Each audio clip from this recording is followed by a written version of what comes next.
Halo, bertemu kembali bersama saya. Pada kesempatan ini kita dari kelompok pertama akan membahas terkait etika profesi, yang lebih tepatnya adalah etika seorang mekanik. Ada beberapa poin etika yang harus dilakukan dan dipahami oleh seorang teknisi. Yang pertama, sebagai seorang teknisi, tugas utamanya adalah melakukan perbaikan dan perawatan pada peralatan dan segala jenis mesin, serta mengontrol berbagai macam mesin. Yang kedua, sebagai seorang teknisi, maka ada beberapa kode etik yang harus dipahami dan diimplementasikan dalam prakteknya dalam bekerja. Yang ketiga, adapun kode etik seorang teknisi secara garis besar adalah melakukan tugas sebagai seorang teknisi yang jujur dengan tidak mencuri peralatan yang terdapat pada mesin atau peralatan industri. Nah, setelah kita mempelajari garis besarnya, mari kita mempelajari lebih dalam kode etik pada teknisi. Sebelum kita membahas lebih dalam kode etik pada seorang teknisi, maka terlebih dahulu kita mempelajari apa itu kode etik profesi. Kode etik profesi ialah sistem norma, nilai, dan aturan profesional tertulis yang secara tegas menyatakan apa yang baik dan tidak baik bagi pelaku profesi, serta apa yang harus dilakukan dan harus dihindari oleh seorang profesional. Tujuannya adalah untuk memberikan pelayanan dan jasa dengan sebaik-baiknya kepada kliennya.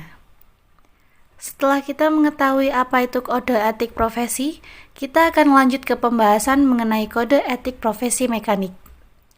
Kode etik profesi seorang mekanik adalah: yang pertama, siap bertugas setiap saat; yang kedua, berusaha menyelesaikan tugas dalam waktu singkat atau tepat waktu; yang ketiga, mengirim laporan tanpa diminta berisi informasi yang benar dan terpercaya; yang keempat, menyelesaikan tugas tanpa bergantung pada orang lain; yang kelima, selalu bersikap sopan; yang keenam, berusaha menyelamatkan aset milik perusahaan; dan yang ketujuh, beretika dalam menjalankan tugasnya.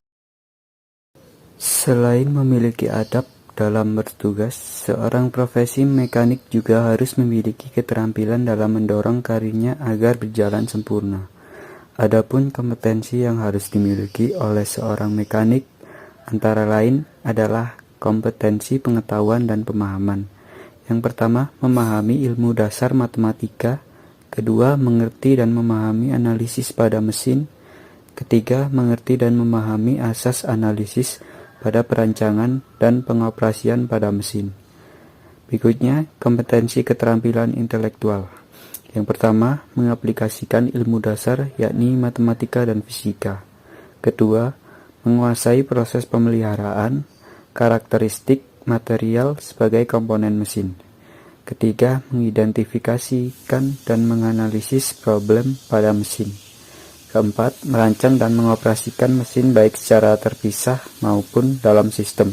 Kelima, mengembangkan cara perencanaan mesin berdasarkan kekuatan pemeliharaan material pengoperasian dan pemeliharaan baik secara komponen maupun sistem sesuai dengan tuntutan perkembangan teknologi.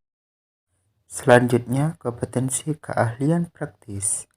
Yang pertama, menggambar mesin; yang kedua, menggunakan komputer sebagai penunjang; yang ketiga, menggunakan mesin proses produksi, pesawat kerja, dan pesawat tenaga; yang keempat, komunikasi secara efektif dan memiliki kemampuan komunikasi verbal.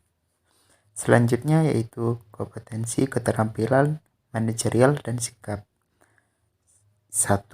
Mampu dipimpin dan memimpin setiap melakukan aktivitas. Yang kedua, mampu menciptakan kewirausahaan dasar dan bekerja dalam teamwork. Nah, adapun keahlian profesi teknik mesin, yang pertama yaitu perancangan mesin. Kelompok keahlian perancangan mesin memiliki bidang kajian dan pengembangan dalam perancangan teknik dan ilmu rekayasa, dinamika dan kontrol sistem, perawatan prediktif berbasis analisis sinyal getaran. Yang kedua, konversi energi. Kelompok keahlian konversi energi memiliki kajian dan pengembangan ilmu di bidang konversi energi, antara lain teknik termofluida, pembangkit tenaga, komputasional, fluid dinamis, renewable energy. Yang ketiga, ilmu dan teknik material. Kelompok keahlian ilmu dan teknik material memiliki kajian dan pengembangan ilmu dan teknologi di bidang pengelolaan material dan penemuan material baru. Yang keempat, teknik produksi mesin.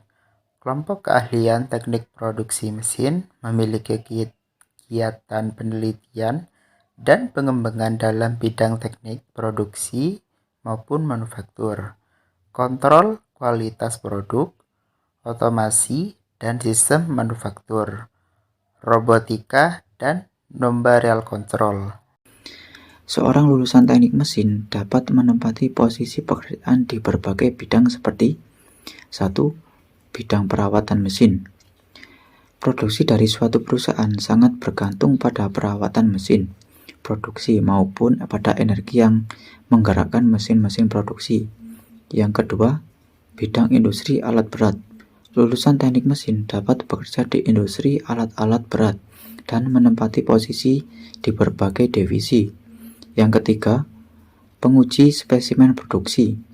Pada bidang ini, seorang lulusan teknik mesin bertugas menguji spesimen hasil produksi dan menentukan proses yang tepat untuk menghasilkan bahan dan kekuatan sesuai kebutuhan penggunanya.